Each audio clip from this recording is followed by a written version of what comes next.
Hello all, welcome to our channel tech garden guru. ఈరోజు మనం ఒక మొక్క మోస్ట్లీ మీకు తెలిసే ఉంటుంది. ఇది బెండకాయ మొక్క అండి. అయితే చూడండి ఎంత చిన్న మొక్క, మీకు హైట్లో చూపిస్తాను. నేను జస్ట్ ఫస్ట్ విత్తనాలు ఈ కుండీలో వేసాము. మీరు చూసారా, ఈ మొక్కకి అప్పుడే చూడండి కాయలు రావడం స్టార్ట్ అయ్యాయి.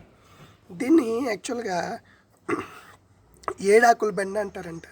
ఏంటంటే దీనికి ఒక 7 ఆకులు రాగానే మనకి కాయలు స్టార్ట్ అయిపోతాయి అన్నమాట. అదే మామూలుగా బెండ ఎట్లా ఉంటుందంటే చెట్టు బెండ అంటారు. ఆ బెండ ఎట్లా ఉంటుందంటే మనకి బాగా ఎత్తుగా పెరిగి కాయలు ఎక్కువగా వస్తూ ఉంటుంది. ఇదేంటంటే చిన్నగా ఉన్నప్పుడే ఆకులు వచ్చినప్పుడే 7 ఆకులు వచ్చినప్పుడే ఈ కాయలు కాసేసి ఇంకా వన్స్ దాన్ని తీసేయడమే అనమాట. ఓకే, సో ఇదైతే ఒకవేళ మీకు తొందరగా కాయలు కావాలి అనుకుంటే ఈ ఏడాకుల బెండ అనేది ఆప్షన్ అనమాట. సేమ్ అదే బెండ ఇక్కడ చూడండి, కొంచెం దానికన్నా కొంచెం ఎత్తు పెరిగిందనమాట. ఎందుకంటే ఇది కుండి మంచిగా ఉంది, అందుకని కొంచెం దానికన్నా హైట్ పెరిగింది. బట్ అగైన్ చూడండి, ఇక్కడ కూడా మీకు కాయలు వచ్చేస్తున్నాయి.